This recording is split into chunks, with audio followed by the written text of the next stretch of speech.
삼성전자는 기대하는 게 파운드리죠. 이제 3나노 좀 잡았다 얘기 나오면서 2나노 우리 출발하고 가고 있는데 좀 자신감이 붙었어요. 그러다 보니까 미국에 있는 텔레 공장 쪽에서 처음에는 140억 달러 투자를 하려고 하다가 드디어 우리는 TSMC를 버금가는 파운드리 맛집이 될 수 있어 라고 강하게 생각하다 보니까 거기에 한 400억 달러까지 투자를 할 준비를 하고 있는 거죠. 최근 들어서 약간 10조까지도 나올 수 있겠다 그러면 이제 36조, 40조 정도로 바뀌게 되면은 2020년도부터 22년도 사이에 가장 실적이 좋았을 때가 51조가 있습니다. 그 정도쯤까지는 이제 슬슬 들어갈 수 있지 않나 라고 하는데,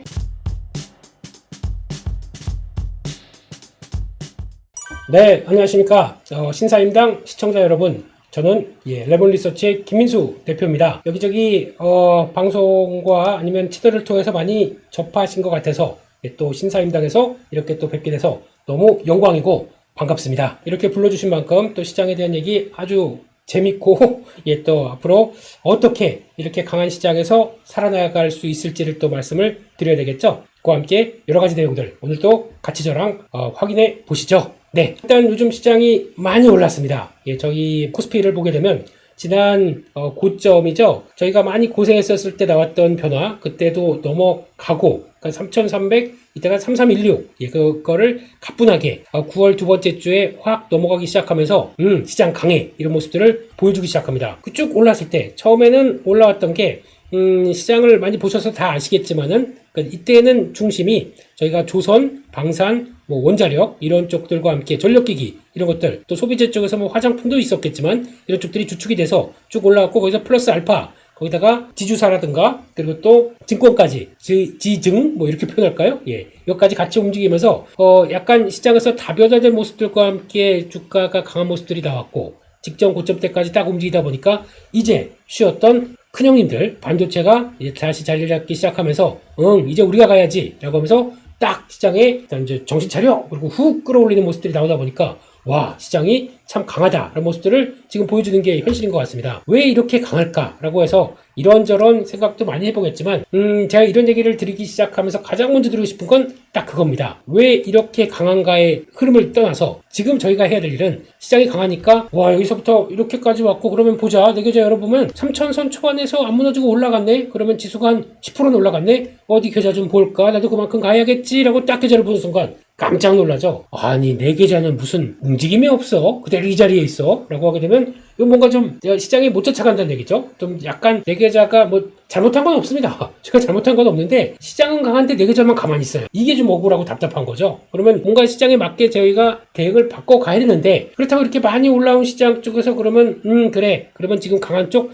반도체로 바꾸고 뭘 바꾸고 막 할 수가 있겠느냐, 이게 어려운 거죠. 그렇기 때문에 지금부터는 시장이 강한 거 인정, 내 계좌 못 가는 거 인정, 그러면은 그걸 얼만큼 잘 유기적으로 시장에 맞춰서 스텝 바이 스텝, 이건 죄송합니다.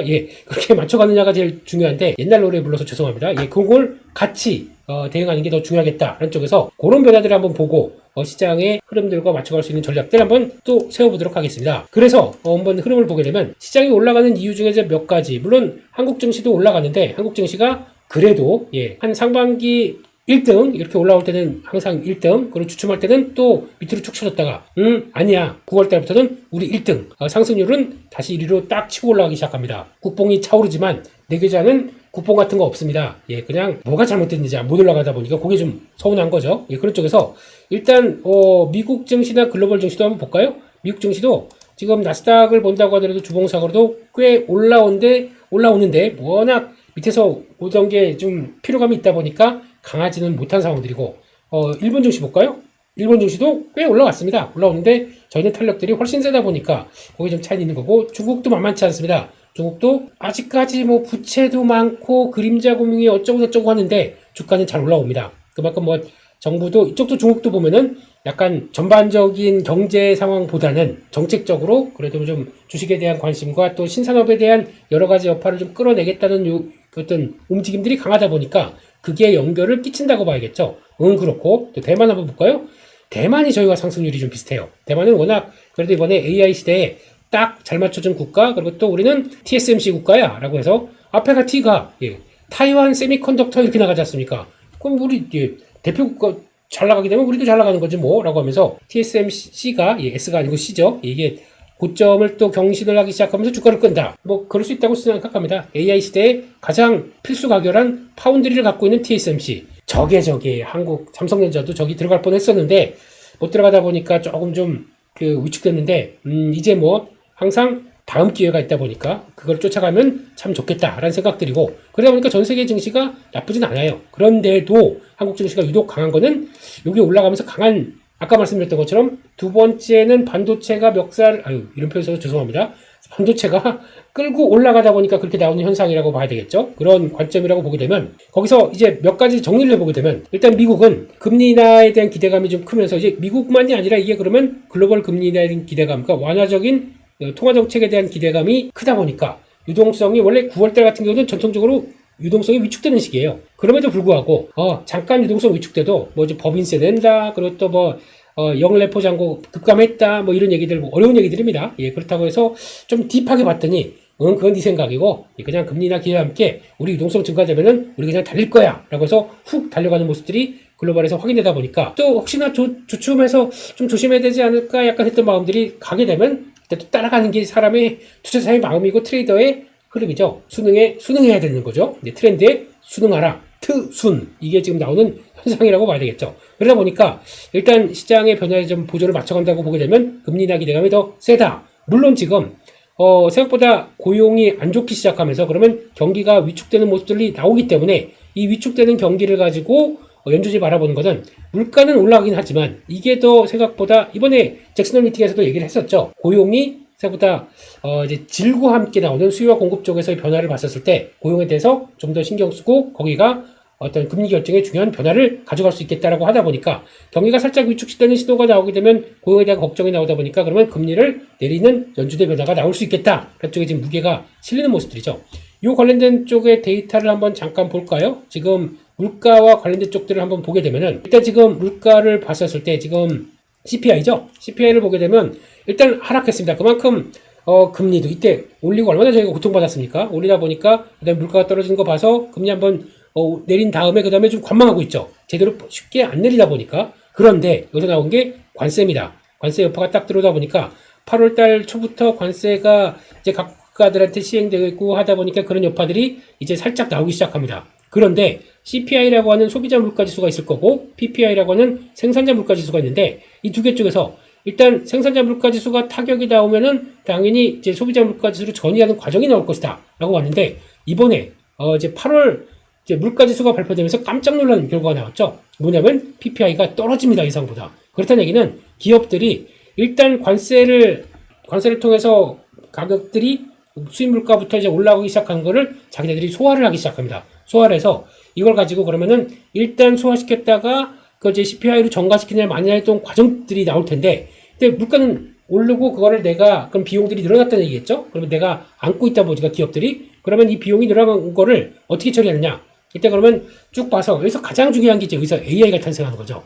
AI를 통해서 뭔가 효율화시키려면 충분히 뭐 기업들의 비용들을 더 효율화시킬 수 있겠다라고 보는데, 그게 얼마큼 작동하는지는 좀 시간이 걸릴 거고, 그 사이에서 만약에 제대로 작동을 못한다라고 하게 되면 안 되겠다. 그러면 해고할 거고요. 그리고 또 여러 가지 비용들, 판관비 쪽에서 막 마케팅 비용이나 이런 것들 쫙 벌리는 것들 다 줄이고 하면서 어떤 좀 다운사이징이 나오기 시작하겠죠. 그런 결과가 앞으로 나올 것이다라고 하게 되면 경기에 대한, 기업들이 이익이 줄어들면서 경기에 대한 타격이 나올 텐데, 그걸 얼마큼 잘 이어가느냐가 앞으로의 숙제긴 하겠지만, 지금 부분은 일단 이게 전이가 안 된, 지금 그 기업 쪽에서 일단 막고 있는 쪽으로 보여져요. 그럼에도 불구하고 이제 관세에 따라서 일단 물가는 올라갔죠. 올라갔는데 시장 전반적인 반응들은, 올라간다고 하더라도 이번 물가 수준에서 쭉 가게 됐었을 때 생각보다 그렇게 그만큼 예상했던 수준 정도다. 그리고 일단 어차피 지난달 그리고 이번 달, 그래서 과거 대비해서는 올라가는 속도는 일단 단기적으로는 좀 올라가겠지만은, 그래도 한 10월에서 11월 정도쯤 되게 되면 올라가는 속도가 거의 정점을 찍을 거고 다시 한번 내려올 것이다 라고 하는 게 가장 지금의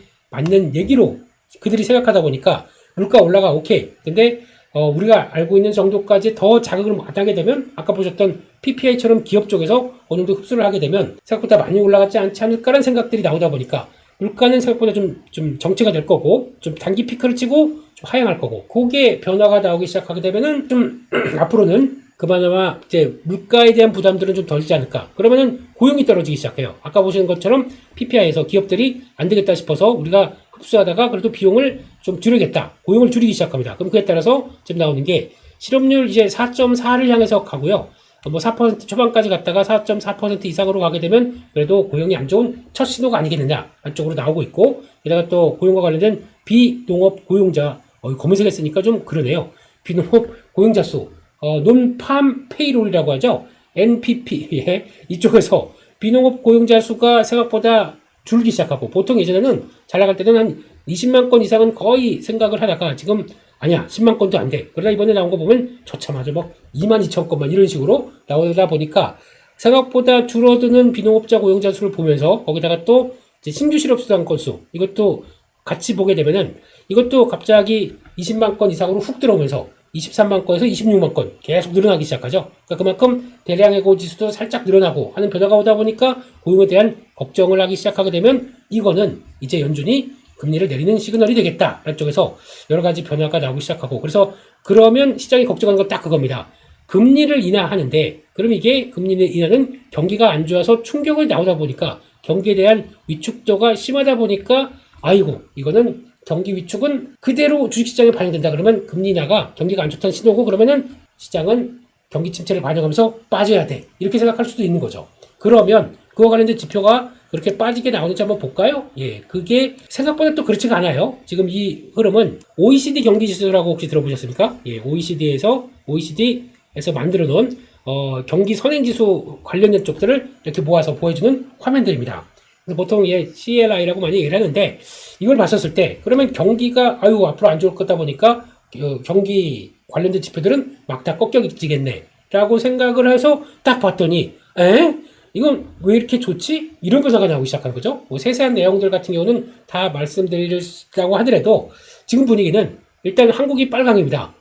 가장 좋은데? 이런 쪽으로 나오고, G20 국가 쪽에서 이제 파란색이 G20 국가, 이거 미국은 보라색. 미국도 약간 턴하기 시작합니다. 중국마저도 좀 정체를 보이는데, 아까 처음에 말씀드렸듯이 중국은 지금 경제 상황들이 그렇게 좋지는 못하는데, 특히 부동산에 대해서 돈을 막 쏟아붓는다고 하더라도 제대로 변화가 지금 안 되는데, 어떤 현상이 나오냐면 정책적으로 과학기술, 신기술에 대해서는 거기다 부동산이 안 되다 보니까 안 되는데 돈을 쏟아붓지 않겠다. 차라리 신기술 쪽에 대한 IT부터 AI부터 로봇부터 이 모든 것들을 여기다 강하게 돈을 쏟아부어서 신기술이 효율을 끌어서 저 처진 나머지 부동산까지도 이건 뭐 해결되기 좀 어렵겠죠. 시간이 많이 필요하겠죠. 그런 쪽까지 간다고 하다 보니까 실질적인 지표들은 그렇게 약합니다. 게다가 또 지금 미국은 중국이 타겟이 돼서 여러 가지 압박 요인들을 많이 좀 강화시키다 보니까 중국이 제대로 반응이 못 나온다고 하더라도 결론은 흐름을 보세요. 지금 트렌드를 보게 되면 고용 때문에 경기 침체가 나올 것 같아. 경기 안 좋아. 라고 볼 만한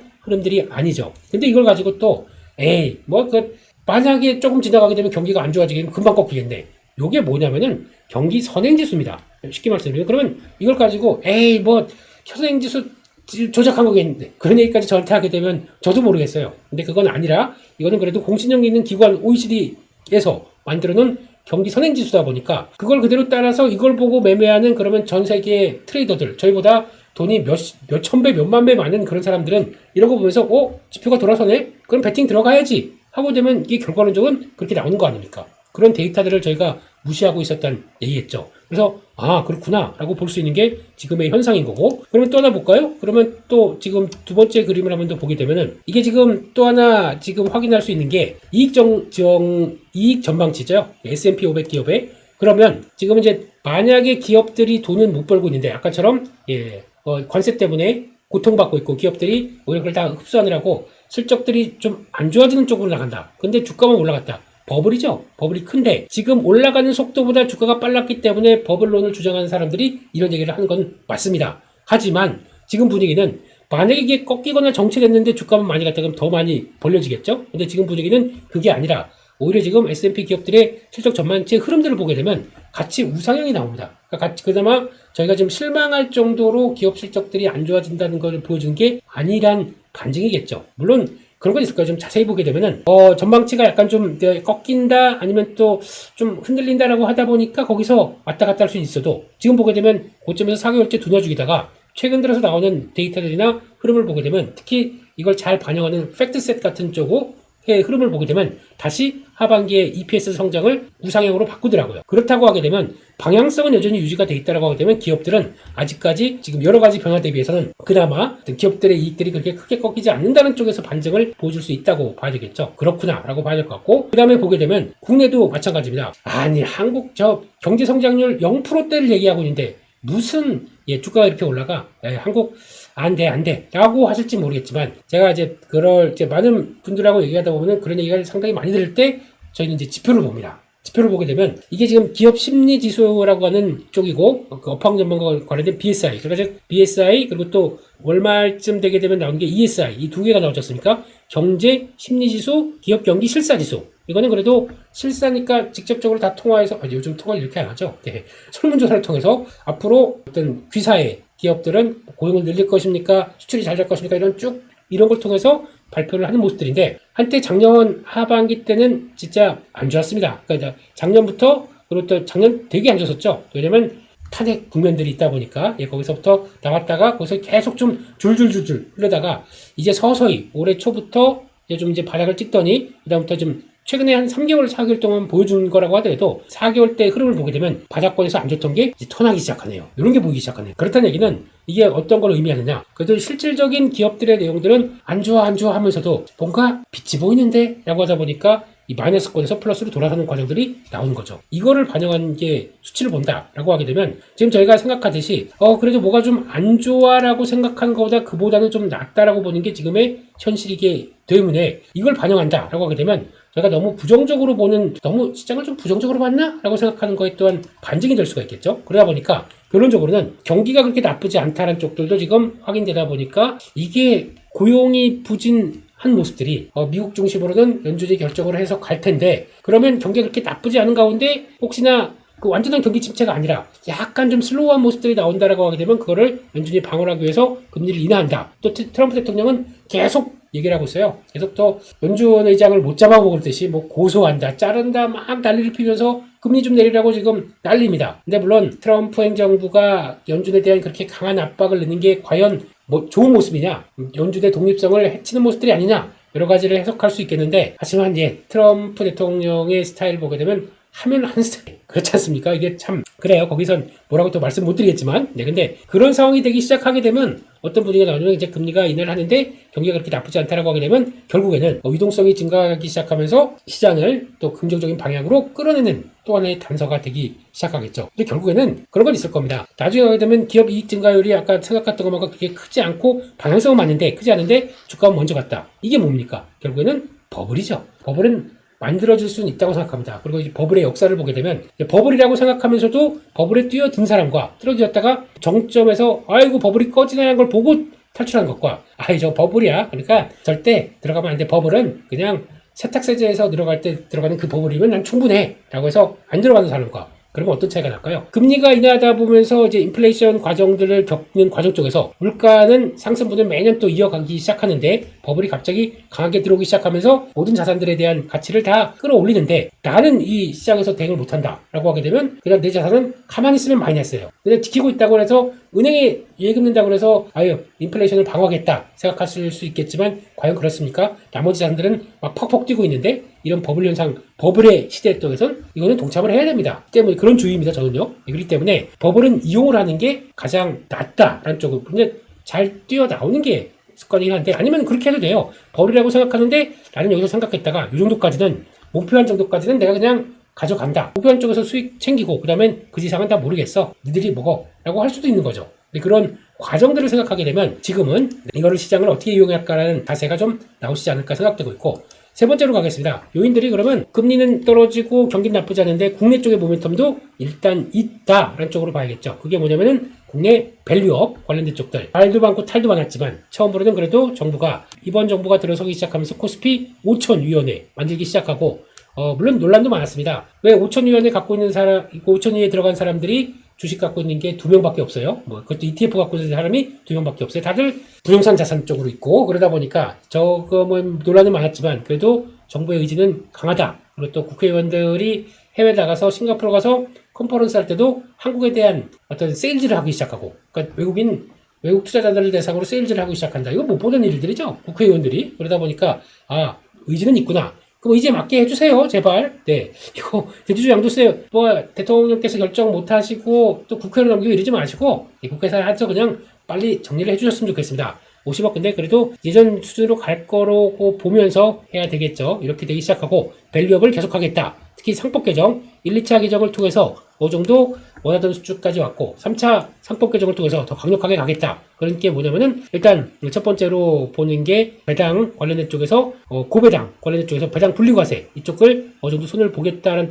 근데 이것도 좀 복잡해요. 단순하게 갑시다. 거기서 배당 증가율이 얼마고 뭐라고 했을 때 그냥 딱 봐서 고배당 주는 종목 현대차나 삼성전자를 갖고 있는데 많이 투자하고 싶어요. 그냥 부동산 하지 말라면서요. 그 부동산 안 할게요. 그러면 금융자산 쪽으로 다 부동산 2개가 있었는데 한 개 팔고 그쪽으로 다 하게 되면 요즘 부동산 하나 팔면은 적어도 10억 다 넘지 않습니까? 지금 기준이면 대주주네요.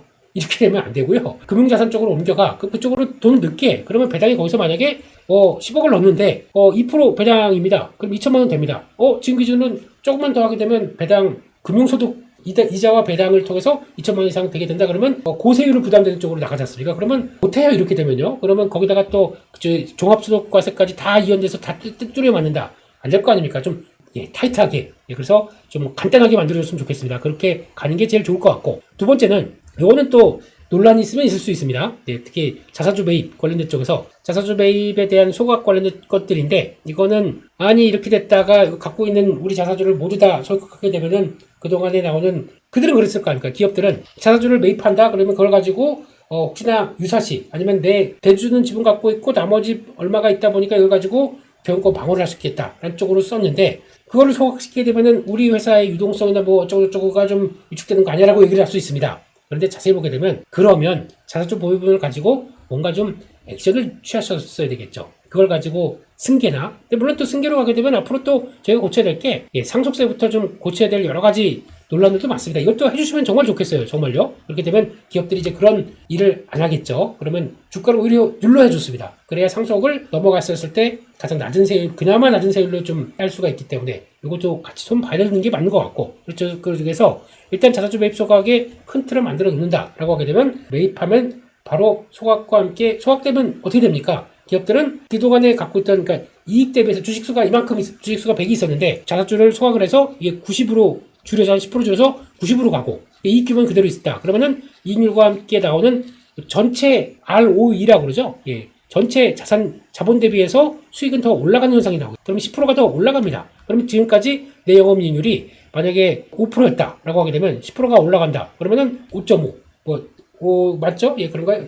이건 레버리지가 좀 더 나오겠네요. 그건 이제 자세한 거 보지, 좀 더 봐야 되겠지만, 이게 올라가기 시작한다. 그러면 아무 일도 안 했는데, 자사주 소각만 한 거 가지고 내 영업이익률이 올라간다. 라고 하게 되면, 그건 얼마나 좋은 현상입니까? 그런 쪽에서 봤을 때는 긍정적인 거라고 봐야 되겠죠. 일단은요. 그런 쪽에서, 기업 내용들도 좀 풀 건 풀어야 되겠지만, 그런 쪽들로 나오게 되면, 이거는 또 긍정적일 수 있겠다. 라는 쪽들이 나오다 보니까, 이런 변화가 이끌어진다라고 봐야 될 것 같고요. 그런 쪽에서 마지막으로는, 한국 증시는 딴 거 없습니다. 반도체가 가야 돼요. 그게 가야, 이렇게 탄력적으로 시장이 나온다라고 하게 되면 이게 가장 핵심이라고 봐야겠죠. 그렇게 됐을 때 그럼 반도체가 이제 돌아가기 시작하면서 변화가 들어오는 아까 첫 번째 사이클에서는 시장이 2000 중반대에서 3300 부근까지 왔었을 때는 다른 섹터들 이번에는 한국의 중심 섹터 반도체가 움직이기 시작합니다. 이 얘기는 또 추가적으로 삼성전자 얘기할 때 좀 말씀을 드리도록 하고요. 그런데 이게 나오기 시작하다 보니까 바뀌는 거죠. 지금까지 반도체는 모건스탠리의 얘기를 한번 들어볼까요? 모건스탠리 얘기는 지금까지 그랬습니다. 메모리 반도체는 일정한 사이클을 따라가기 때문에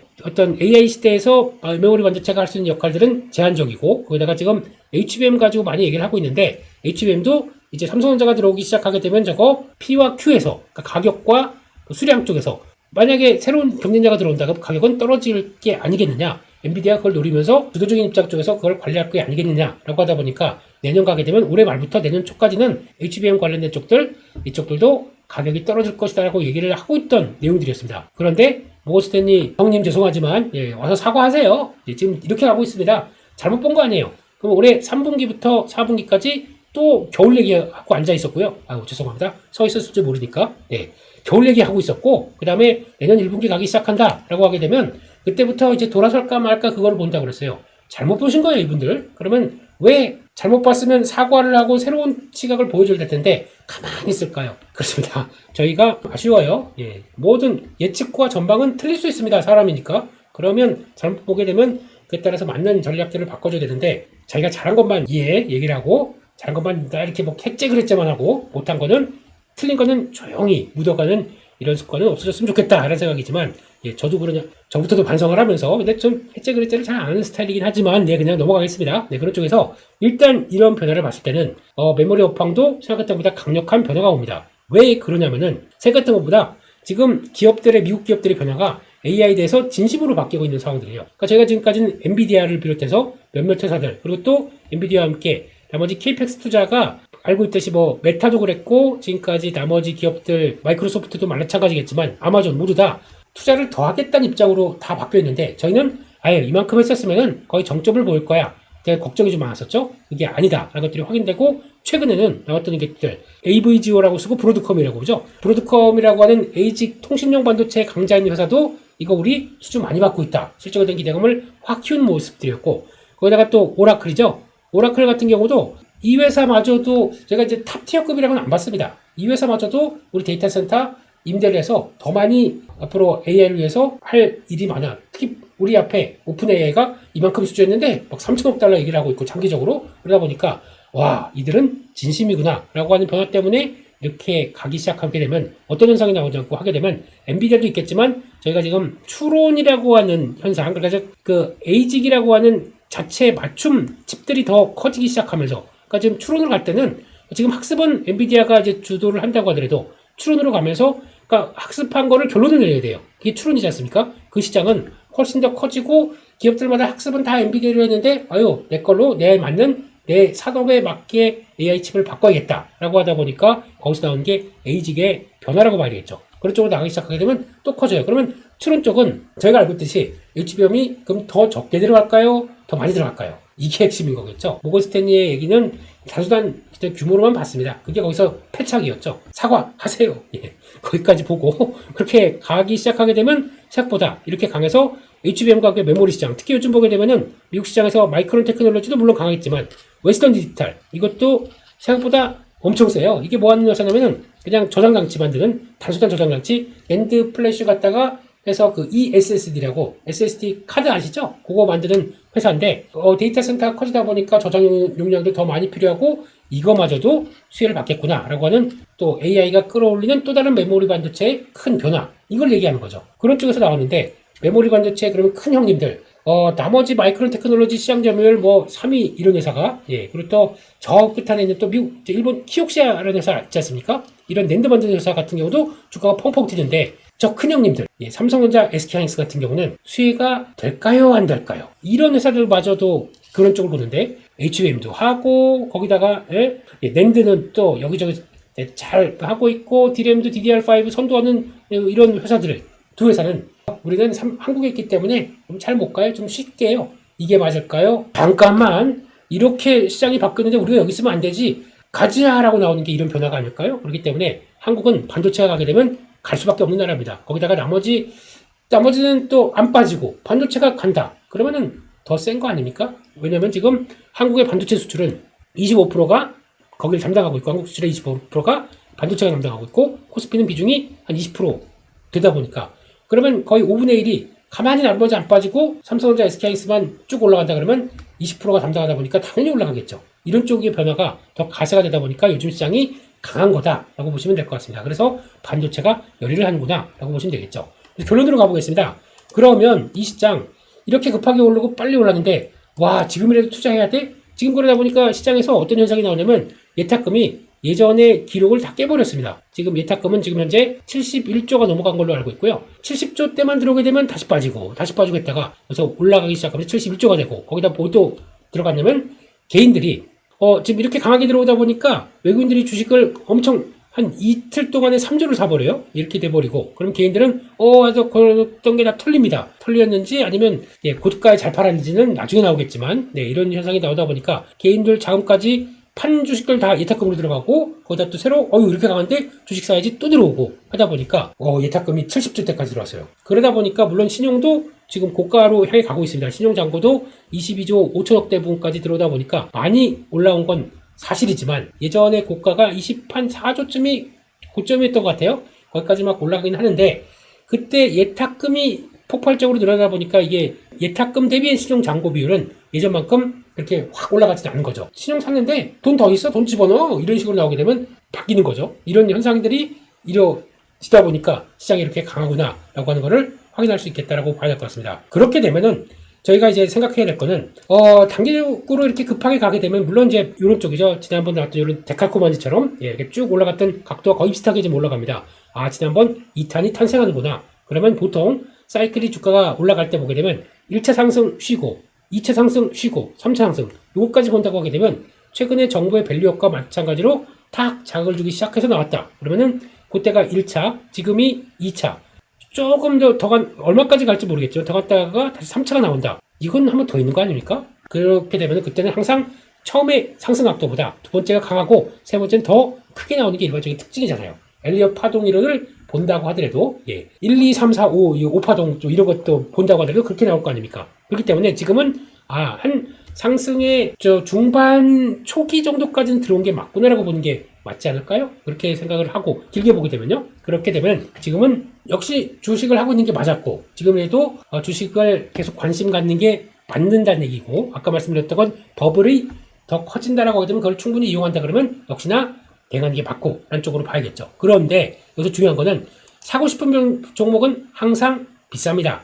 흔싸귀비 뭔지 아시죠? 예. 흔한 건 싸고 귀한 건 비쌉니다. 귀하고 가치 있는 거는 비싸다 보니까 지금 삼성전자, SKX 저렇게 올라가고 종목들도 그럼 그거 말고 다른 거 보자 라고 하는데 그러면 한국 수출 잘하는 방산, 한화에어로스페이스도 또 비쌉니다.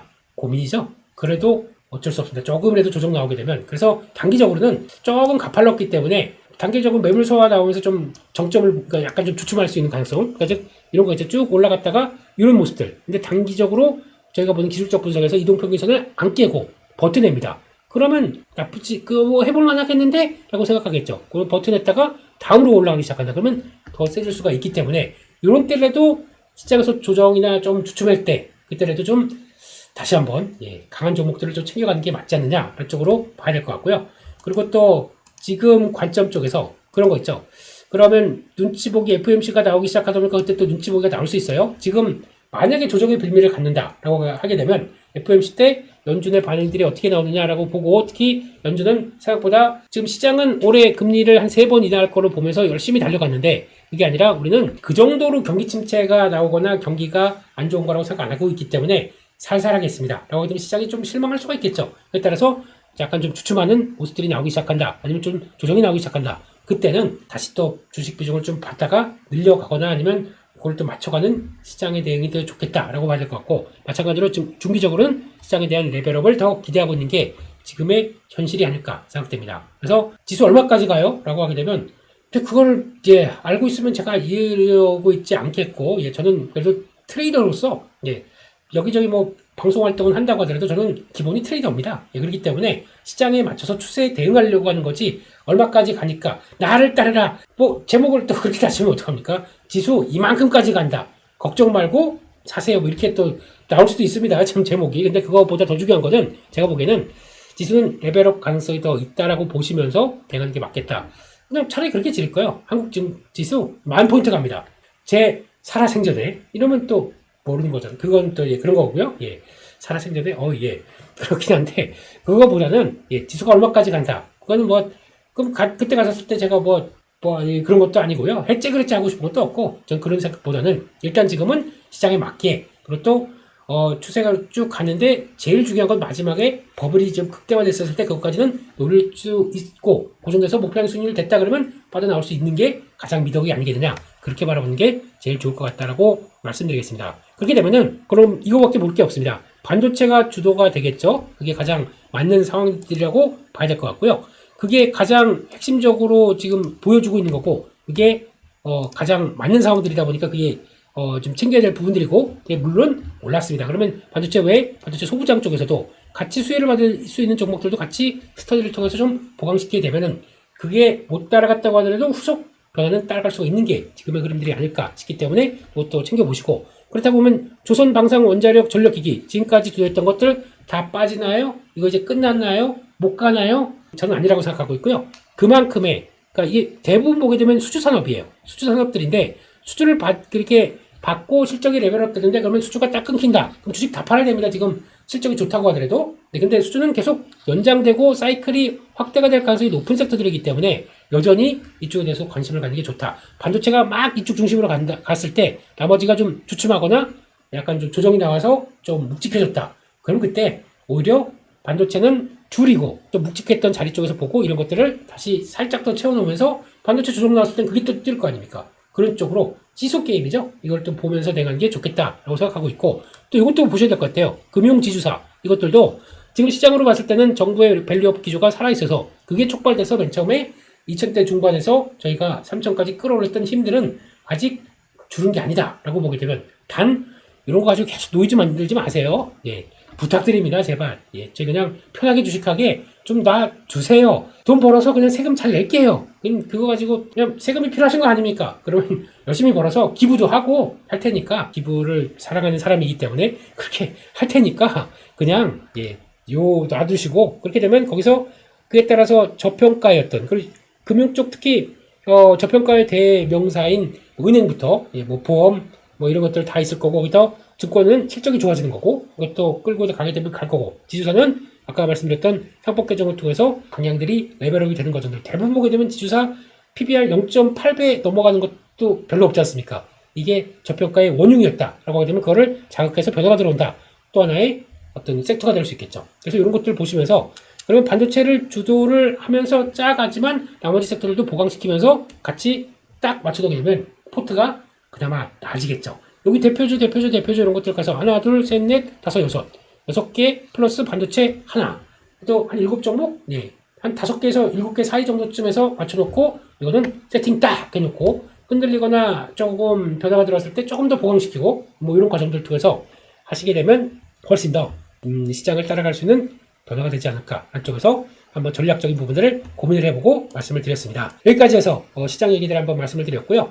또 다음 시간에 다른 주제를 가지고 또 말씀을 드리도록 하겠습니다. 두 번째 저희 삼성전자와 관련된 얘기로 한번 또 다시 시장을 또 점검을 해보고 말씀을 드려보도록 하겠습니다. 말도 많고 탈도 많았던 삼성전자 드디어 이제 다시 9만전자로 갈 수 있겠느냐. 이제 기대가 막 올라오다 보니까 기대감이 좀 커졌어요. 물론 아이고 그때 SK 하이닉스를 샀으면 내가 말이야 또 이제 마음이 좀 그렇다고 하더라도 일단 두 개를 같이 비교해보면서 삼성전자와 또 반도체 전반적인 내용들 가지고 한 번 더 좀 이 얘기를 나눠보도록 하겠습니다. 지금 흐름으로 봤을 때는요, 지금 여러 가지 변화가 나온다고 하더라도 반도체는 좀 빼놓을래야 빼놓을 수 없는 상황들이 좀 됐다라고 봐야 될 것 같습니다. 이런 쪽에서 삼성전자가 이제 최근 들어서 여러 가지 말도 많았었죠. 지금 주봉으로 볼까요? 주봉으로 보게 되면 한때 2024년 7월 때 이때 같은 경우도 다시 반도체 사이클 돌아온다라고 하다가 에코 9만전자 앞에서 딱 무너지고 여기까지 쭉 밀렸습니다. 가다가 다시 한번 돌아오기 시작하면서 올라오면서 변화가 들어왔는데 이제 전고점 넘어가고 그러다 보니까 이제 기대감이 다시 차고 하는데 지금은 딱 그렇더라고요. 분위기를 보니까 반반인 것 같습니다. 그래 다시 한번 좀 기대를 해보자. 아이고 삼성전자 다 왔어. 외국인들 저렇게 막 급하게 사고 기관도 사는 거는 저거 따라갔다가 개미꼴시기 하는 거야. 아니야 가면 안 돼. 이런 얘기도 하시고 반반인 것 같아요. 이럴 때는 반반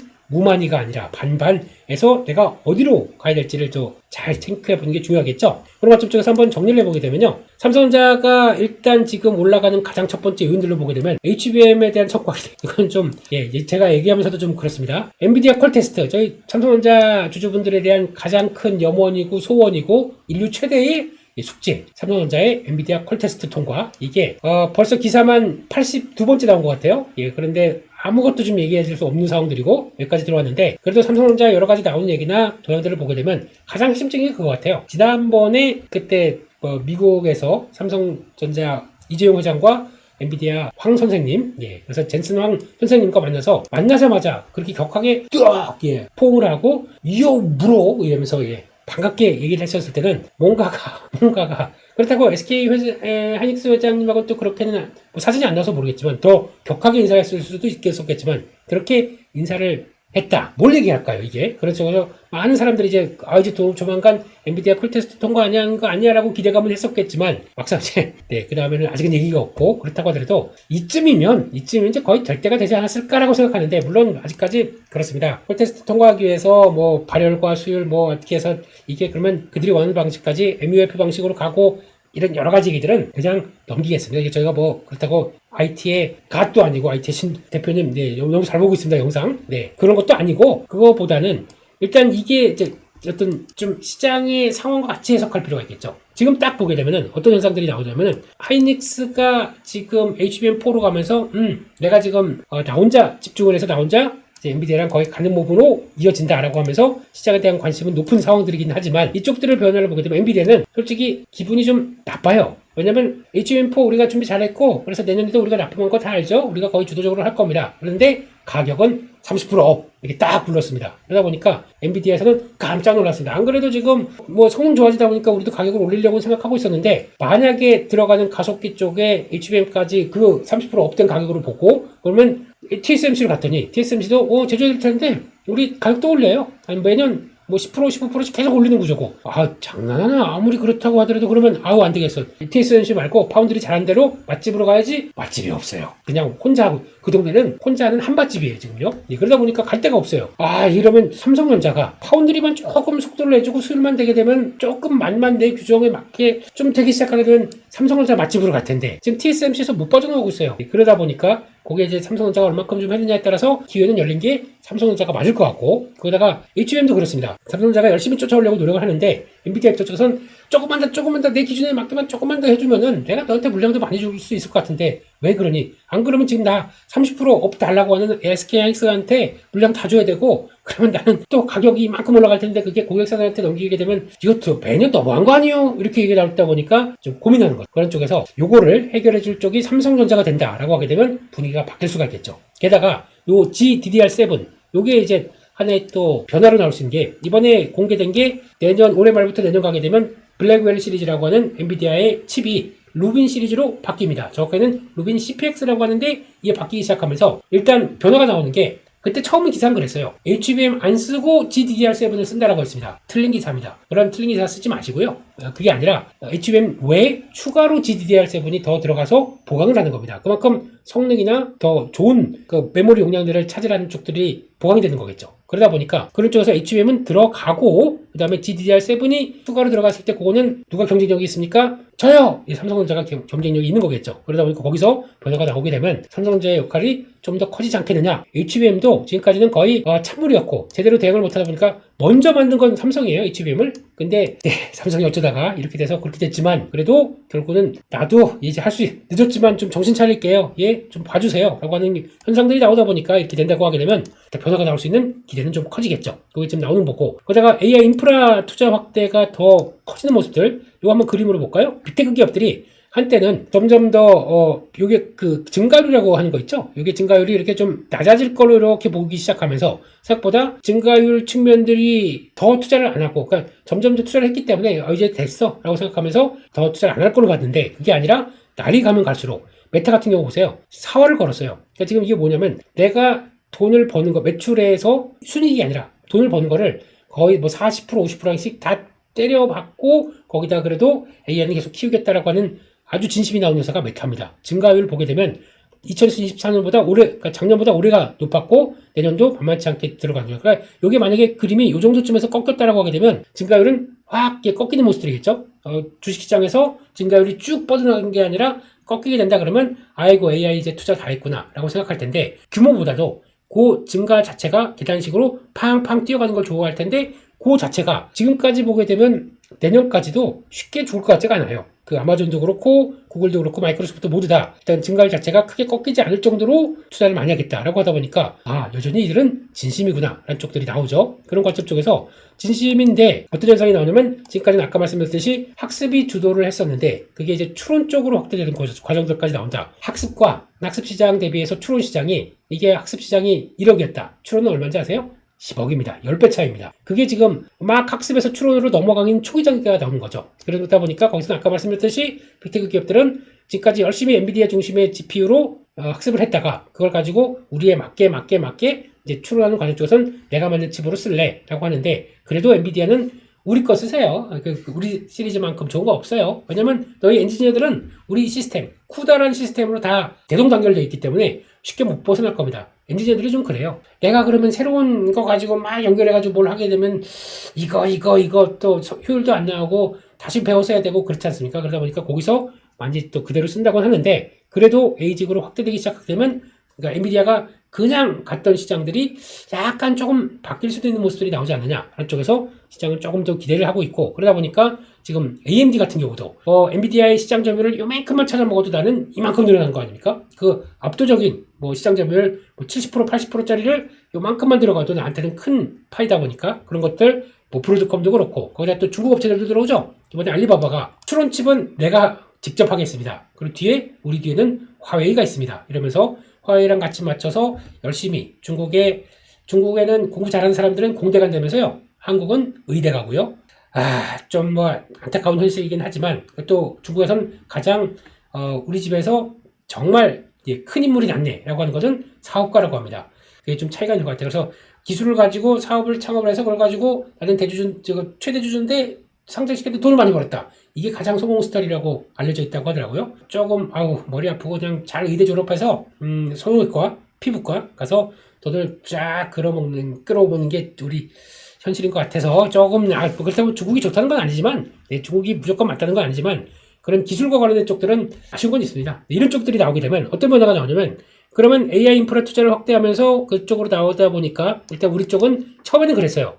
이거 우리랑 상관없는 GPU나 시스템 반도체 쪽의 영역이구나. 메모리 반도체와 비메모리 반도체인 시스템 반도체는 우리랑은 다른 얘기구나. 손가락이나 빨고 있자라고 했었는데 아니죠. HBM이 똑같이 더 많이 커집니다. 커지다 보니까 이제는 루빈 시리즈로 가게 되면 HBM에 탑재되는 게 1024기가, 그러니까 1기가가 넘어가기 시작해요. 그러면 이것도 상당히 높은 용량인 거죠. 그러다 보니까 1024기가였나? 하여튼 그렇게 해서 수치 문과입니다. 죄송합니다. 이렇게 되다 보니까 그러면 그쪽으로 이거 돈 되다 보니까 그걸로 막 집중을 하겠죠. 그렇게 되면 상대적으로 이쪽에 투자를 좀 덜해요. 디램이나 낸드 같은 경우는. 거기다가 또 지금 미국이 눈을 시퍼렇게 뜨고 중국으로 가는 장비, 이거에 대해서 중국 거기 반도체 키우기에 장비 갖다 쓰지 마. 잘못하게 되면 중국 거로 다 할 거 아니야. 라고 하다 보니까 중국의 투자를 또 캐파를 못 늘립니다. 그렇게 되면 어떤 현상이 나오냐면 거기에 우리나라 공장이 5개가 있는데, 디램과 낸드 쪽에서는 5개가 있는데 SK하이닉스 같은 경우는 거기서 인텔 사업부 인수를 해서 그걸 가지고 막 키우려고 하다가 장비하지 마 그러면 그냥 생산만 열심히 하는 쪽이겠죠. 근데 그쪽도 더 안 투자하고 그냥 HBM만 집중한다. 그럼 이쪽은 수요와 공급 쪽에서 이쪽도 많이 필요한데, 왜냐면 이쪽도 말씀드렸듯이 그 데이터 센터 쪽에서 저장 장치로는 많이 필요할 쪽들이 나오기 시작하는데 이걸 무시한다고 이러면 안 되는데 라고 하는데, 거기다가 또 디램 같은 경우는 모바일 디램 같은 경우 어떤 변화가 나냐면 내년 가게 되면은 애플이 이제 폴더블이라고 하는 또 새로운 또 장을 만들어내기 시작합니다. 폴더블 시장 같은 경우는 또 하나가 지금 해봐야 아직까지는 전체 스마트폰 시장이 2%밖에 안 돼요. 그냥 작은 시장이긴 하지만 애플이 참전해서 갤럭시가 폴더블 그 플립 이쪽을 연간 500만 대 정도도 못 팔고 있는데 500만 대에서 700만 대 왔다 갔다 하는 걸로 알고 있는데, 그런데 애플이 참여해서 이제 초기에는 얼마 안 되겠지만 그 다음 연도 가게 되면 2,500만 대씩 생산한대요. 그게 팔린다고 합니다. 그러면 지금보다 요 폴더블 시장만 애플로 인해서 얼마가 커지는 겁니까? 거의 3천 하나에 그러면 2% 있다는 게 10%가 들어간다. 폴더블 시장에. 그러면 이거는 또 하나의 변화가 되는 거 아닙니까? 그렇게 되면은 이거는 5배가 커지는 시장이 가 되면은 거기 들어갔던 부품이나 또 특히 이제 모바일 디램 같은 경우는 이것도 더 고성능이 들어가겠죠. 그럼 디램 시장도 확 커지겠죠. 이런 것들을 대비했는데 HBM 한다고 투자를 안 해요.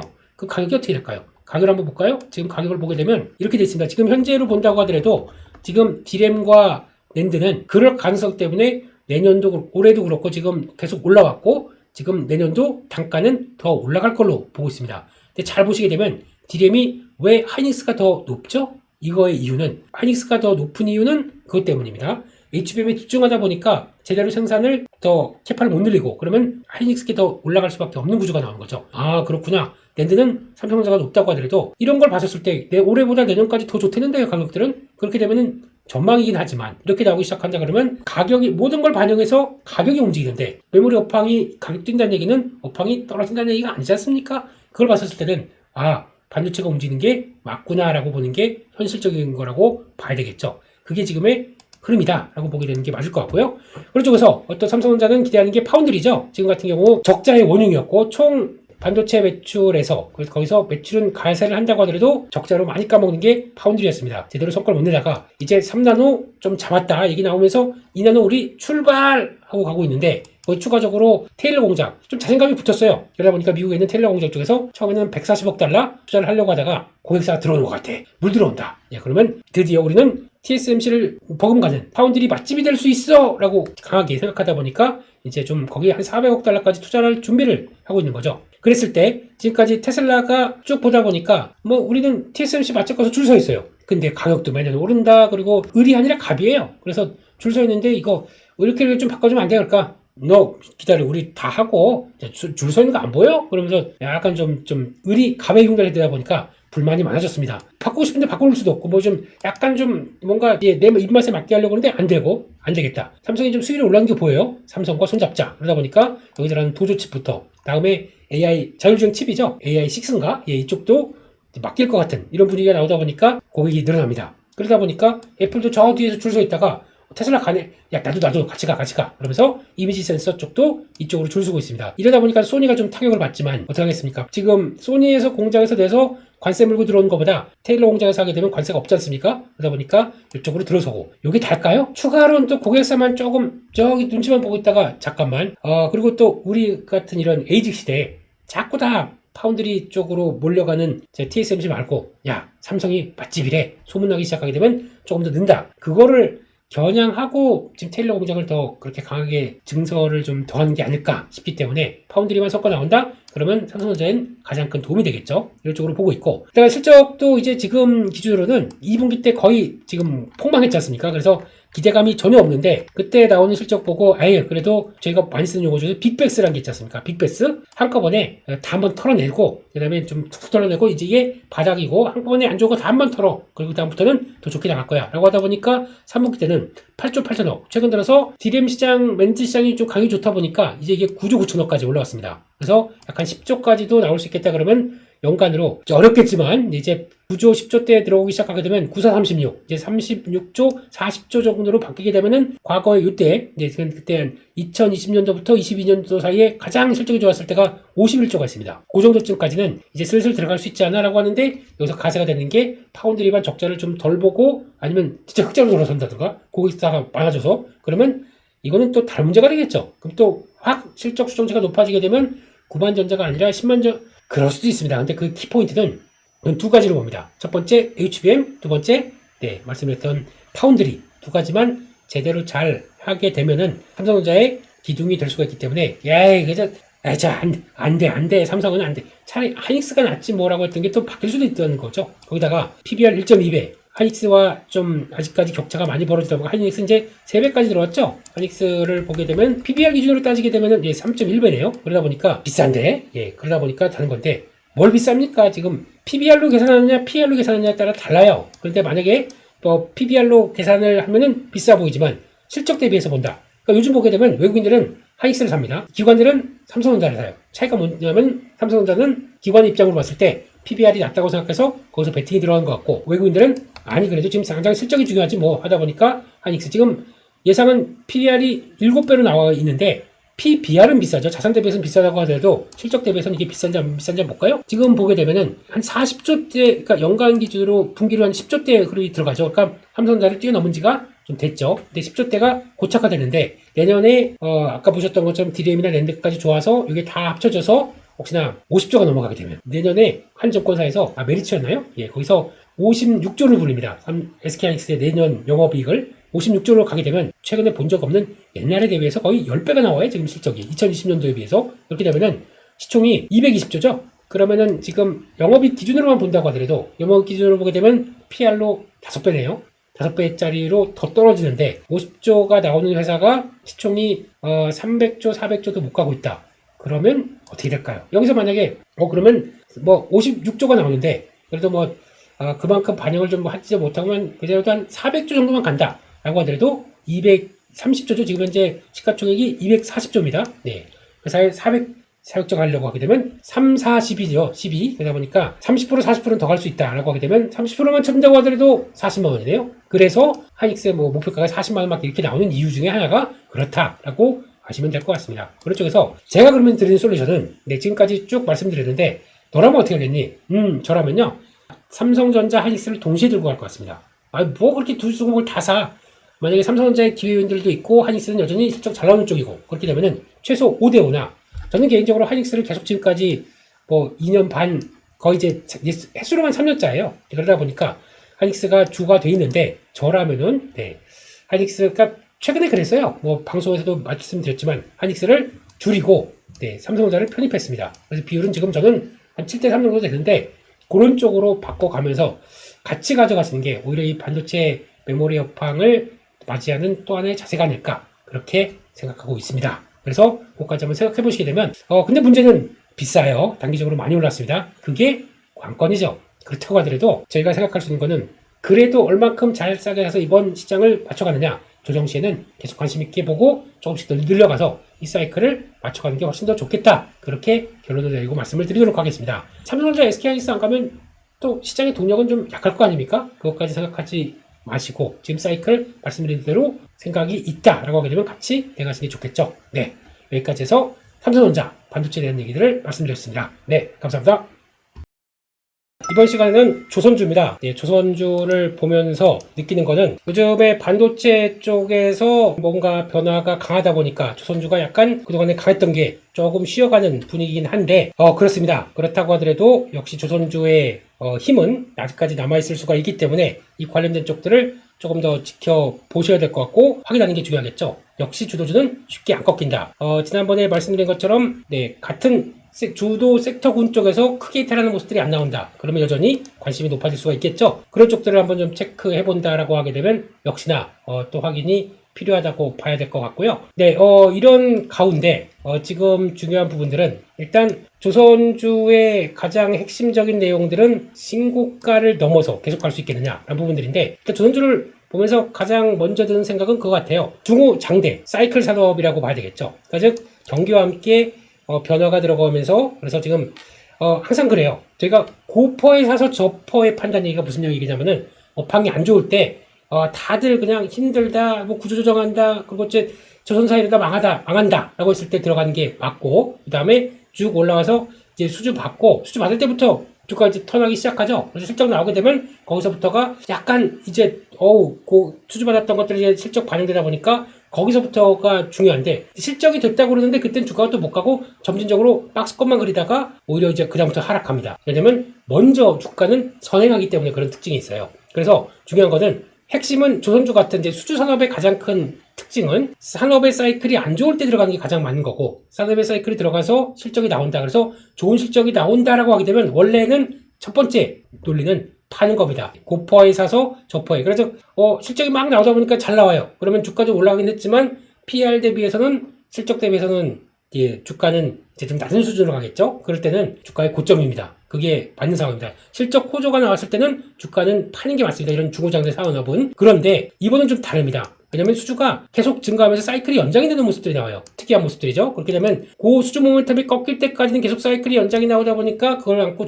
조선사는 더 레벨업 된다라는 것들이 가장 중요한 흐름들이고 게다가 수주가 증가하는데 그때 당시에 친조선가 지수가 더 올라가는 모습들이 나오는 거죠. 그럼 그걸 반영되는 수주를 받는 쪽들은 여기서 이제 신조선가 지수는 P고 그리고 또 물량 수주는 Q입니다. 그러면 더 높은 가격에 물량을 받다 보니까 실적은 앞으로 더 좋아지겠죠. 그런 현상들이 나오다 보니까 조선주의 가장 큰 상승의 배경이 되고 있구나. 이게 가장 큰 핵심이다라고 보시면 될 것 같습니다. 그런 모습들로 해석을 하는 게 좋다고 봐야 될 것 같고요. 그렇게 되면은 일단 실적이 지금 어떻게 되는지 한번 붙어볼까요? 그거를 봤었을 때 지금 나오는 과거 저희가 가장 좋았던 사이클들이 이때였습니다. 2000년대 중반 때. 이때 같은 경우는 실적도 좋아지고 그래서 괜찮아져라고 하는데 그때 실적이 딱 꺾일 무렵부터 주가는 먼저 빠지기 시작합니다. 빠지기 시작하고 그때는 실적 잘 나오는데 주가가 왜 이렇게 빠지지? 라고 했는데 저희가 모르는 거 산업 사이클에서 좋은 실적 때는 팔아야 된다는 쪽들이 더 수주가 안 나온다는 걸 반영하면서 주가 미리 빠지기 시작한 거죠. 그러다 보니까 이때 암흑기가 나옵니다. 2015년부터 20년 사이에 암흑기가 나오면서 이때 조선주는 아무도 얘기 안 했었어요. 그런데 저는 개인적으로는 이것도 해째그릇째인 것 같아서 그냥 개인적으로는 삼성중공업을 지금 벌써 갖고 있은 지가 한 3년째입니다. 이것도 마찬가지로 주식을 오래 하다 보니까 업황이 턴할 때 초기를 되게 좋아해요. 그래서 이제 삼성중공 그때 무슨 얘기가 나왔었냐면은 드릴십 때문에, 드릴십이라고 해서 러시아가 주문한 게 있었는데 그걸 이제 이제 만들어서 반영을 하려고 하는데 그때 러우 전쟁이 터지기 시작하면서 그거 이제 나가지도 못하고 러시아에 대한 제재가 걸리고 하다 보니까 삼각해야 될 위기가 나와서 그 조 단위의 그 플랜트를 거의 그냥 알아서 처리해야 될 문제가 나오다 보니까 그때 삼성중공 망한다는 얘기가 있었습니다. 그걸 딱 보고 저점이구나 싶어서 그때 들어가고, 그때도 한참 개인적으로 그때 여기저기 방송에서 많이 얘기를 했었어요. 삼성중공업 지금 바닥이고 사두면 2, 3년 안에 큰 수익이 나올 겁니다 라고 했었는데 그때는 벌써 옛날 얘기네요. 예, 근데 그 당시 반인들 이런 망할 그 회사에다가 투자를 하려는 저런 같은 놈이 어딨냐, 예, 아주 악플의 온상을 많이 느꼈었던 기억이었죠. 근데 그냥 댓글 안 보면 되니까요. 네, 근데 그렇긴 했지만 그 상황 쪽에서 지금 그때 당시 주가가 7,000원, 8,000원대, 지금은 2만원대 현실인 거죠. 그래서 앞으로도 매매를 할 때, 주식을 할 때 보시게 되면은 안 좋을 때, 업황이 산업이 꺾여서 안 좋을 때 그때에 대한 관심이 더 필요하다라는 것들을 보시면서, 근데 모두가 그러냐?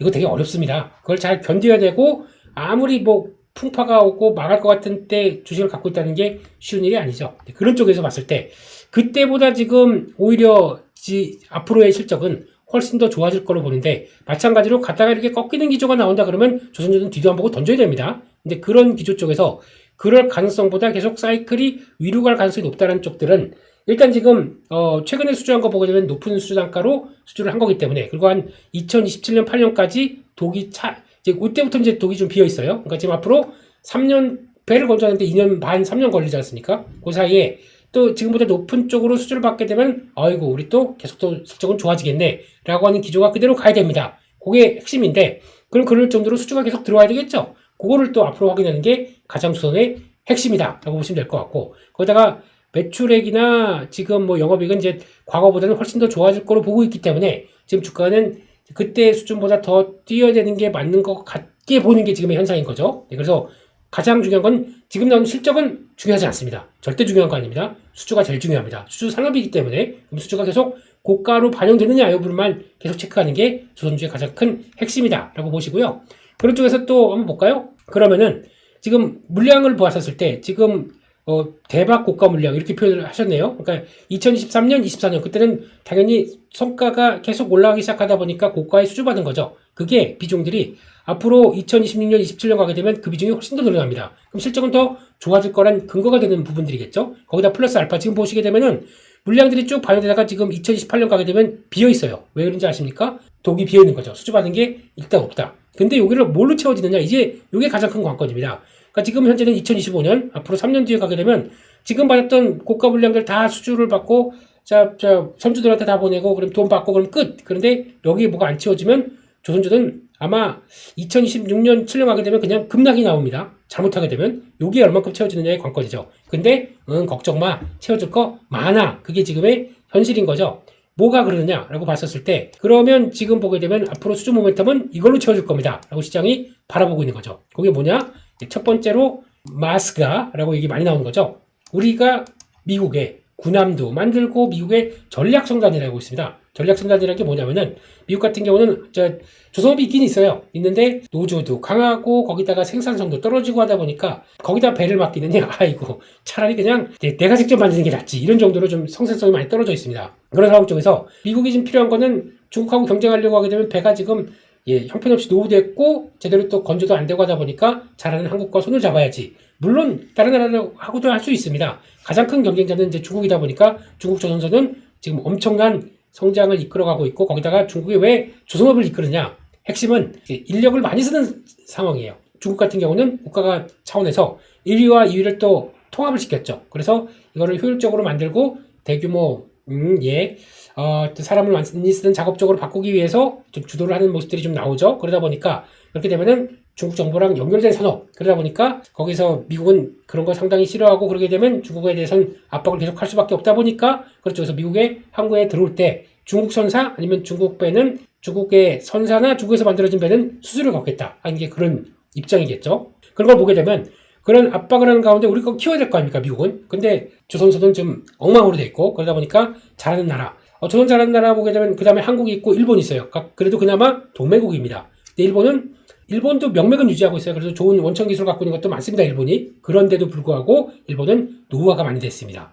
인력을 제대로 확보를 못해요. 그러니까 지금 연세 드신 뭐 70대 분이 장인이라고 하시는데 직접 나가서 그 땡볕에 용접하고 이걸 못하는 현상들이죠. 근데 우리는 그나마 조금 더 외국 노동자들을 흡수해서 교육시키면서 좀 약간 보강을 시키는 단계이기 때문에 그나마 낫다란 쪽에서 지금 변화가 들어오고 있고, 거기다 또 임금도 막 올라가기 시작하다 보니까 그나마 조금 거제도에, 요즘에 또 부산 영도에 그래도 조금 활기가 돌아간다고 얘기를 하는 것 같은데, 이제 그런 쪽으로 보게 되면은 그쪽에서 아까 전략성당 같은 경우도 일반 상선으로 움직이다가 이거는 전쟁이 나게 되면 너는 우리 전자물자를 나르는 배로 변할 거야 라고 국가에서 보조를 해주고 거기서 여러 가지 정책들을 지원해주죠. 그런 배도 지금 노후화가 많이 됐습니다. 이게 보통 지금 앞으로 300척은 필요하다라는 쪽들이고, 200에서 300척 필요하고, 거기다가 군함까지 하면 200에서 300척, 지금까지 한 2040년까지는가? 예, 거기까지는, 2035년까지는 지금 총 뭐 한 300에서 600척은 필요하다라고 하게 되면 매년 예, 만들게 되면은, 그럼 이거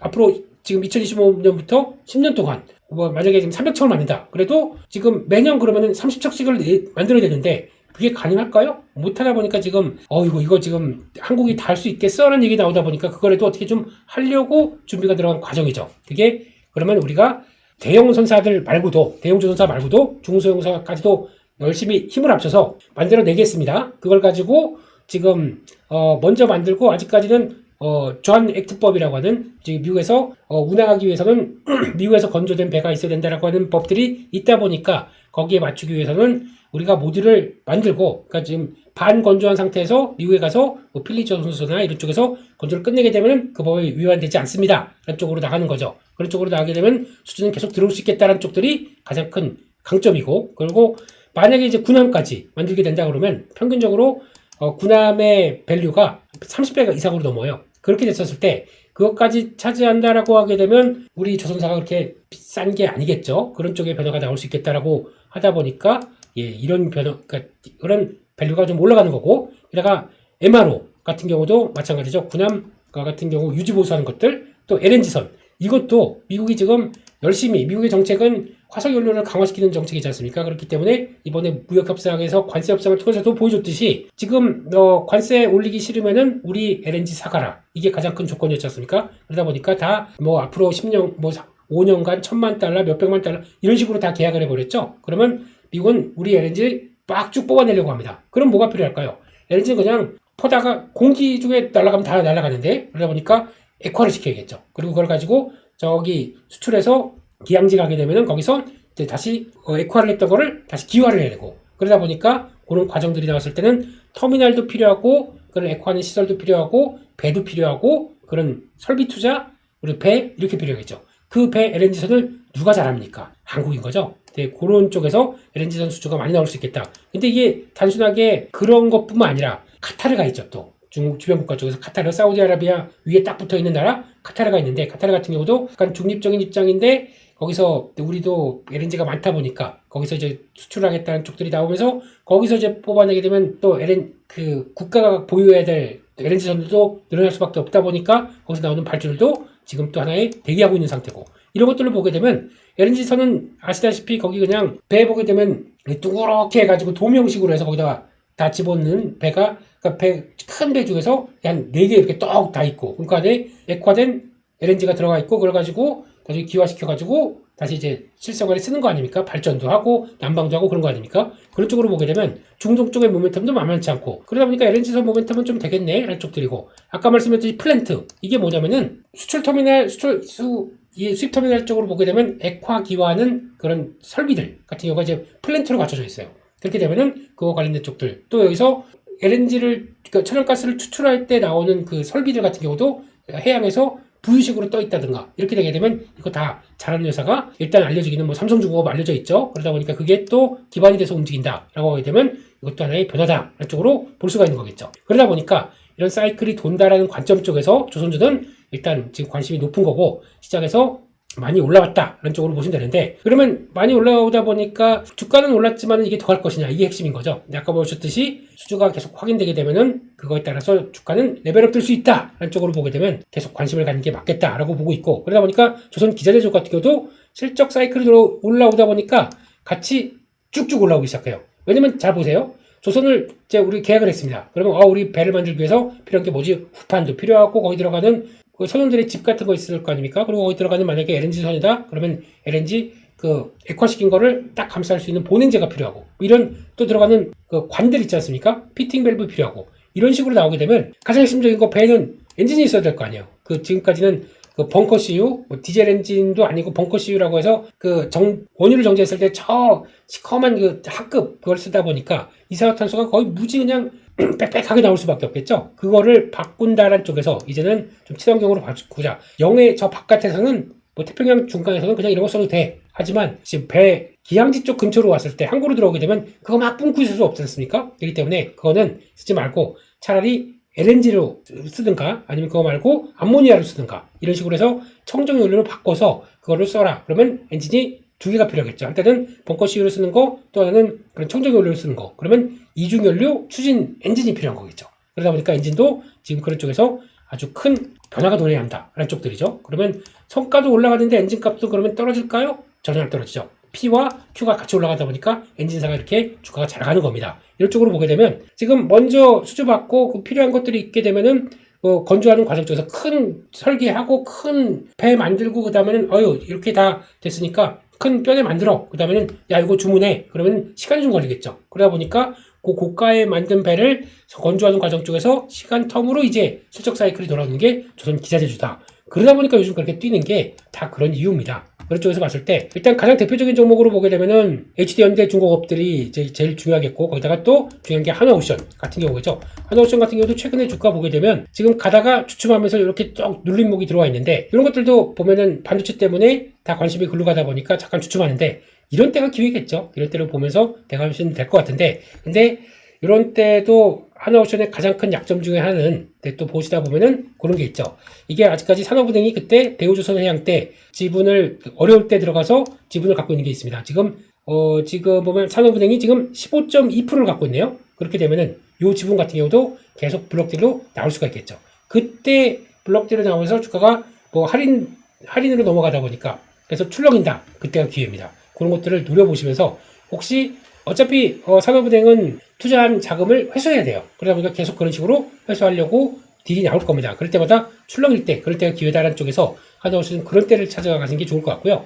그게 아니다라고 하게 되면 개인적으로는 지금 뭐 한국조선해양 이런 것 이번에 HD현대비포를 합병을 해서 좀 이제 중간 지수에다지만은 좀 더 밑에 삼호중공업과 함께 라인들에게 쭉 갖춰진다. 그러면 훨씬 더 한국조선해양이 좀 낫지 않을까 쪽에서 그나마 가장 밸류가 낮기 때문에 이런 것들 흔들리게 되면 보시는 게 좋겠다라고 바라보고 있고 그 밖에 개인적으로는 뭐 삼성중공업을 제일 좋아하는 편이고요. 네, 그래서 흔들리게 되면 이거 보는 게 맞겠다라고 쪽이고 지금은 잘 안 흔들리죠. 네, 눌림목 들어오게 되면 계속 보는 게 맞겠다라고 보는 게 가장 일반적인 모습들이고 그 밖에 지금 분위기 또 조선기자재 쪽에서 그럼 뭐 사야 돼요? 그렇게 막 보시던데 제일 중요한 거는 피팅 밸브부터 보냉제 같은 이런 쪽을 보는 게 좋겠다. 이런 쪽에서 지금 가장 많이 나온 건 물론 많이 올라왔습니다.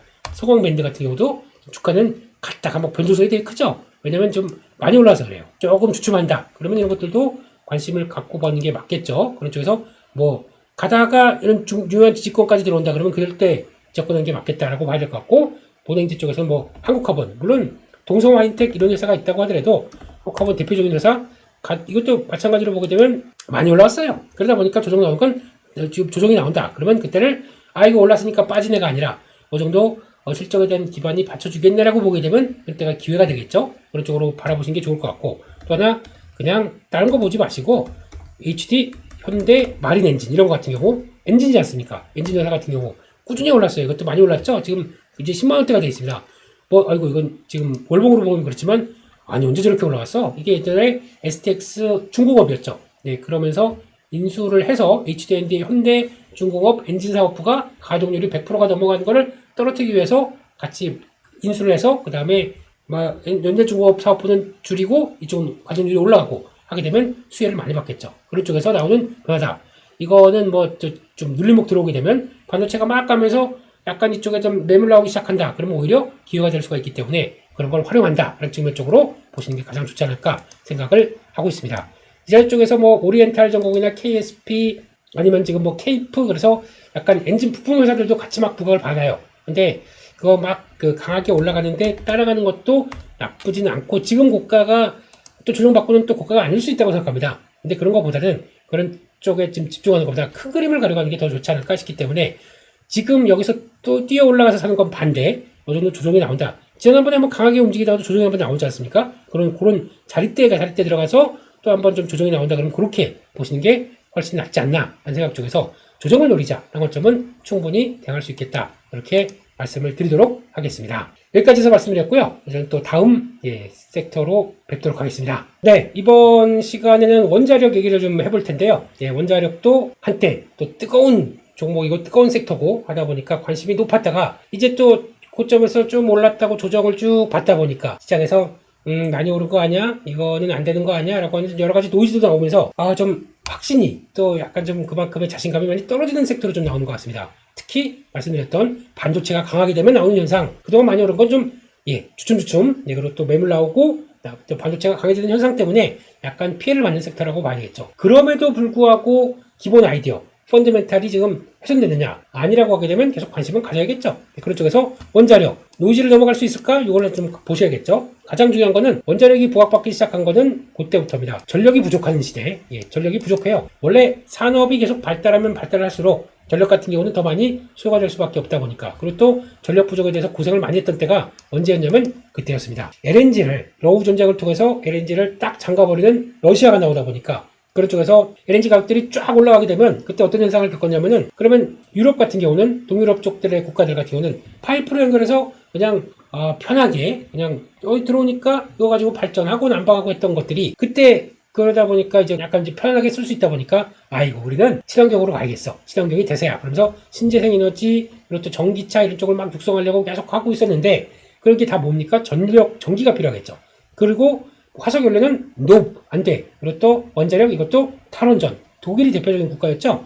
안 되겠다라고 했었는데 그때 한번 홍역을 치르고 나서 LNG 가격이 그때 러시아가 딱 잠그다 보다 보니까 그때 막 10배 올라가고 막 그랬었어요. 그러다 보니까 난리가 난 거죠. 전기가 영국이나 유럽 국가 같은 경우는 그때 날씨만 진짜 추웠었으면 망할 뻔했어요. 그 전기료가 그렇게 올라가다 보니까. 그래서 고생을 많이 했었는데, 그러다 보니까 안정적인 전력이 필요하구나 라는 쪽들을 많이 생각을 하게 되고, 산업이 발달하게 되면 전력은 계속 또 증가한다. 이게 가장 큰 논리겠죠. 그런데 이번에 AI 시대가 딱 닥쳐오기 시작한 겁니다. 이렇게 되면은 AI 시대의 가장 핵심적인 게 꼭 학습하고 훈련하면서 거기 나오는 데이터를 가지고 막 쌓고 그걸 통해서 추론하는 과정들이 나오는데, 거기 가장 필요한 게 데이터 센터다라고 하다 보니까 건설 붐이 일어나요. 미국도 데이터 센터 하겠다라고 하게 되면 자금 막 팍팍 모이고 지금 건설이 여기서 쭉쭉쭉 들어가는 게 지금의 현실이죠. 그러다 보니까 데이터 센터를 지으면 뭐합니까? 전력은 아직까지 부족한 시대고, 그걸 어떻게 전력을 확보하느냐, 그게 가장 큰 숙제가 돼 있는데, 그렇게 되면 제일 중요한 거는 안정적인 게 제일 중요합니다. 전력이 아까 말씀드렸듯이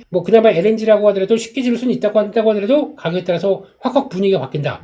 이것도 어려운 거죠. 그렇기 때문에 큰 거 하나 딱 원자력을 갖춰놓기 시작하게 되면 안정적인 비용을 갈 수 있다. 또 생산 비용이 낮다고는 얘기하는데, 만약에 이게 건설부터 들어가서 총 생산 비용까지 원전 운영하는 30년, 40년까지 생각한다라고 하게 되면 그때부터는 초기 건설 비용이 있다 보니까 안 비쌀 수는 있겠는데, 그래도 운영하는 비용 정도는 그래도 다른 원자력을 제외한 나머지 에너지원에 비해서는 훨씬 더 좋은 게 아니냐라는 쪽들이 지금 나오다 보니까 이게 부각을 받기 시작하는 거죠. 그래서 AI 시대의 데이터 생태 건설과 함께는 안정적인 전력이 필요하다. 물론 신재생 에너지 좋습니다. 그냥 청정 에너지 쪽으로 바람만 불면은 바뀌고 전력을 생산할 수 있고 태양광으로 할 수 있다. 얼마나 좋습니까? 하지만 밤에 생산할 수 있습니까? 태양광 안 돼요. 바람이 막 부는 지역이 있는데 갑자기 바람이 안 불기 시작해요. 또 일정한 돌아갈 만한 적정한 풍속이 나와야 되는데 그게 못 나옵니다. 이것도 좀 어려워요. 그렇기 때문에는 이게 또 하나의 약점이 될 수가 있겠죠. 안정적이라는데 좀 실패할 수 있다 보니까, 그러면 그런 걸 통해서 그나마 원자력이 중요한 역할을 할 수 있겠다라고 하다 보니까 그게 부각받기 시작하는 거고요. 이제 원자력에 대한 관심은 높아지는 게 현실인데, 국내 같은 경우는 일단 좀 큰 변화가 나왔던 게 지난 정부 쪽에서는 탈원전이었습니다. 그러다가 여러 가지 여파가 안 좋아졌기 때문에 또 지난 정부에서는 또 친원전 쪽으로 바꿨고요. 이번 정부에서는 그렇게 키우지는 않겠다 입장입니다. 부지도 그렇고 할 수 있는 데가 좀 적다라는 판단에서 그렇다고 탈원전 이런 쪽으로까지는 가게 가지 않는데 유지하는 정도 가고, 역시나 신재생을 좀 키우겠다는 욕도로 가고, 해외 쪽은 수주는 계속 하겠다는 쪽들이 있다 보니까 약간 중립적인 부분들이겠죠. 그런데 해외 수주를 가기 위해서는 이번에 많이 얘기가 나왔던 미국의 협력이 필요합니다. 웨스팅하우스라고 하는 걸출하지 않나요? 이거 그냥 껍데기 회사예요. 솔직히 말씀드리면 껍데기 회사인데 모든 미국을 중심으로 갖고 있었던 원자력과 관련된 원천 기술 이거를 다 확보를 하고 있다 보니까 그거 가지고 뭐 시공할 능력도 없고 뭐 제대로 회사라고 하기에는 그냥 페이퍼 컴퍼니 같은 쪽인데 이것도 벌써 북미 사모펀드로 캐나다 사모펀드로 넘어가 있어요. 그러다 보니까 지금 그런데 좀 껄끄러운 존재죠. 모든 걸 다 그들이 관장하고 있다 보니까 그런 상황 쪽에서 어차피 하게 되면 웨스팅하우스 협력이 좀 필요한 쪽으로 나오게 될 것 같고 차라리 그냥 큰 수주를 한다고 하더라도 이만큼은 떼주고 그냥 들어서 말어 그래서 떠여주고 그냥 수주하겠다라는 입장으로 가게 되면 이게 그나마 좀 나을 수는 있겠는데 요거 관련돼서 그러니까 중간돌이 필요해 라는 쪽들이고 또 미국의 입장으로 보게 되면 그나마 웨스팅하우스가 있는 게 나은 게 원자력은 가장 먼저 개발하고 약간 군사적으로부터 쓰기 시작했던 게 미국입니다. 아시죠? 그때 2차 세계대전을 끝낼 수 있었던 또 하나의 가장 중요한 역할 중에 하나가 일본의 히로시마 폭탄을 물론 이제 투하하기 시작하면서 그 강한 변화를 봤었고 그럼부터 원자력을 이렇게 이용하면 되겠다는 것들을 어느 정도 세팅하기 시작하다 보니까 미국은 원자력의 중심이 됐었죠. 그러다가 그때 한번 3마일 아일랜드인가요? 거기서 이제 사고도 좀 나고 하다 보니까 일단 좀 많이 정체되거나 위축이 되기 시작했습니다. 그런데 그래도 전력이 많이 필요한 국가라고 하게 되면 대표적인 이제 러시아나 중국 같은 경우가 우리는 산업 발달을 위해서 이건 필요해 라고 하면서 주도권이 그쪽으로 쭉 넘어가는 분위기였죠. 자체적으로 핵 물리학자들이 또 개발하기 시작하면서 거기서부터 들어오기 시작하고 또 하나 그래도 유럽의 맹주 미국이 좀 키워놨더니 프랑스가 이제 내 거라고 하면서 프랑스 원전 강한 상황들이죠. 이렇게 바뀌어 있는 상황들입니다.